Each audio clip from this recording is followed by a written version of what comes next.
I'm your host, Jay, and welcome to What It's Like, the automotive channel that features cars in mini documentary format, history, specs, design, with lost and forgotten engine episodes peppered in. If any of that sounds of interest, subscribe and hit the bell icon next to it to never miss a video. 1960 Mercedes-Benz model lineup was broken down into the 180, which was in the basement, followed by the 190 SL, 220 SE, and then perched at the top, overlooking all of the peasants, the 300 SL. Mercedes would offer the 190 SL from 1955 through 1963. It was built and designed to be the cheaper roadster offering and alternative to the exclusive 300 SL. The 190 SL had a fully independent suspension, double wishbone front suspension with swing axles in the rear riding on coil springs. The chassis is unit body. The hood, deck lid, doors, and dash are made out of aluminum. The Mercedes 190 SL could be had as a soft top roadster or removable hardtop coupe. Let's talk specs. 168.9 inches long, 68.5 inches wide, 52 inches tall. It rides a wheelbase of 94.5 inches. It weighs 2,552 pounds. Price $5,032, which would be equivalent to you spending $54,004.07 in the year 2025. Total 1960 Mercedes-Benz was 122,684 units, of which 3,977 were the 190 SL variety. Between the years of 1955 through 1963, 25,881 190 SLs were produced. Moving on to engine, only one engine on offer for this car. 1897cc, single overhead cam inline 4, 1.9 liters. It was good for anywhere between 105 to 120 horsepower at 5,700 RPM, 114 pound-feet or 155 newton meters at 3,800 RPM, with a bore of 3.34 inches and a stroke of 3.29 inches. Compression was 8.5 to 1. When backed with a 4-speed manual, 0 to 60 could be had in 13.2 seconds with an average 24 miles per gallon. Theoretical top speed was 106 miles per hour.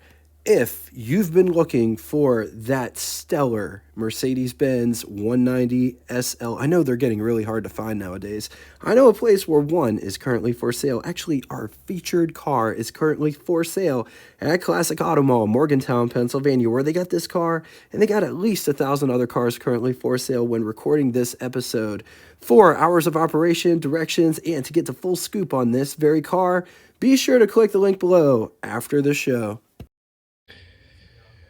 Let's talk styling on this absolutely gorgeous car. Check out the bezels. Look at how thick they are up here, and then as it comes down here, it gets thinner. Running lights right underneath. Notice the bumperette. Check out the bumperettes here in our overriders. Also check out that wraps clear back around to the wheel well almost. Getting ahead of ourselves though.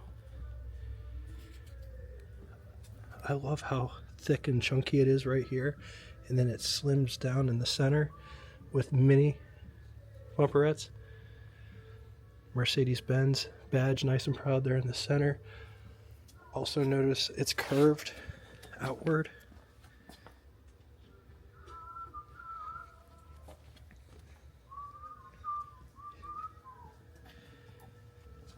Just check out that hood profile.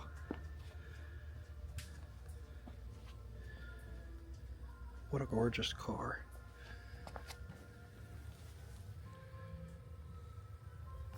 I love how this piece protrudes out. It doesn't have wheel well trim, and it's just rolled.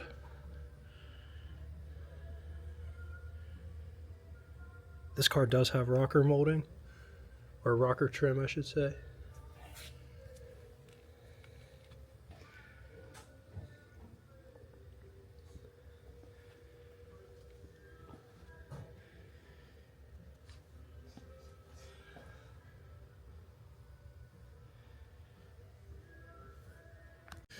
So notice there is no cowl vent. It does have a windshield washer squirter right here. Windshield wipers that follow.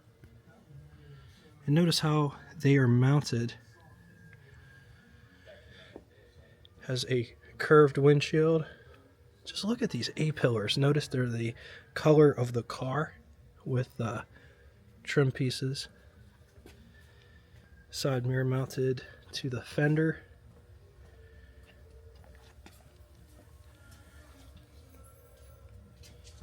This is to insert a jack, to jack the car up. There's one there, and then there's one in the back. It has gravel guards. Also notice how this flares out.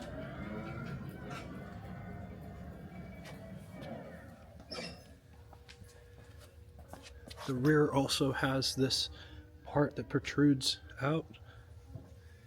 It really gives the car a really nice profile, in my opinion.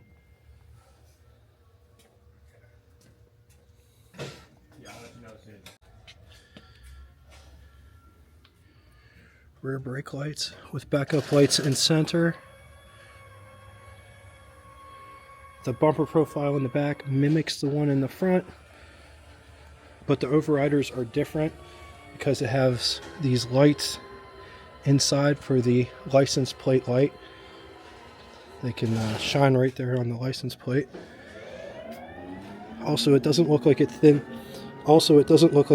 out as much in the center. Locking gas cap. Has these groovy reflectors. Pretty cool feature.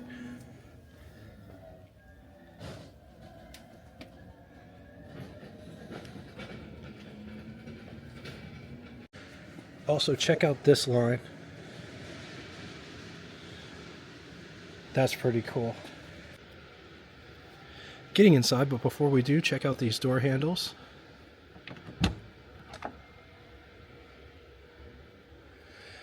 This door doesn't have a whole lot of heft to it. It's not a very big door, but it has a very quality feel to it. It feels like a leather material. Armrest as well as door handle to pull the door shut.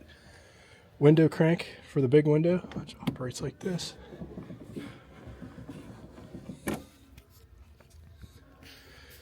Notice how petite the glass is. Also, it does not have vent windows. Door handle to get out. Lock and unlock the door. Coming down inside the pedal box down here. High beam switch. Clutch, brake, gas pedal. Just take a look at this interior. Here's what over the hood looks like. Here's what first person over the hood would look like. On to the button switches and knobs, starting on the left and moving right. Pull knob for the defrost. Warm start knob, starter button, windshield wipers, cigar lighter, oil pressure, coolant temperature, 7,000 RPM tach, 140 mile per hour speedometer with odometer and trip odometer. Gasoline gauge, AM, FM radio, and then right above that is this really cool map light. Clock is located on the glove box door. Up above, there's sun visors. They're a bit on the slender side, but that's perfect. And you could have both of them down. This one has a accessory mirror inside the sun visor itself. Rear view mirror on dashboard. Radio antenna above it. Taking a real quick peek under the hood sits the tiny 4-cylinder engine. Distributor up front, windshield washer reservoir off to the right there. Air cleaner, 2 Solex side draft carburetors, 12-volt battery. I totally forgot to mention in the beginning that Mercedes-Benz were sold and serviced at Studebaker dealers during the late 50s into the 60s. But by 1966, Mercedes-Benz would have their own dealership network in the North American market. On the positive side, a milestone car said to be bulletproof if maintained proper, sporty to drive, great to look at, timeless design. Against it, they are severely rust prone. expensive to buy, and restore tricky swing axle handling. All right, now it's time for Would You Rather. Only one scenario today, but which one of these would you rather have? 1960 Porsche 356 or 1960 Mercedes-Benz 190 SL or 1960 Alfa Romeo Juliet Spider. I'm going to leave this here for a minute. If you need more time, feel free, pause the video. Now it's time for Name That Tune. First person to get both the name of the band and the song title correctly in the comment section will have their comment pinned to the top of it. Thank you all so much for coming out and watching this one. If you would like to get in touch with me, shoot me a comment in the comment section below, or you can always send me an email at what_its_like@yahoo.com. Thanks again for everything that you guys bring, and until next time, toodaloo! Congratulations if you've made it this far. You are now entering the after party. This part of the video doesn't have any sound or commentary, but it gives you the opportunity to see this car like you've never saw it before. Enjoy.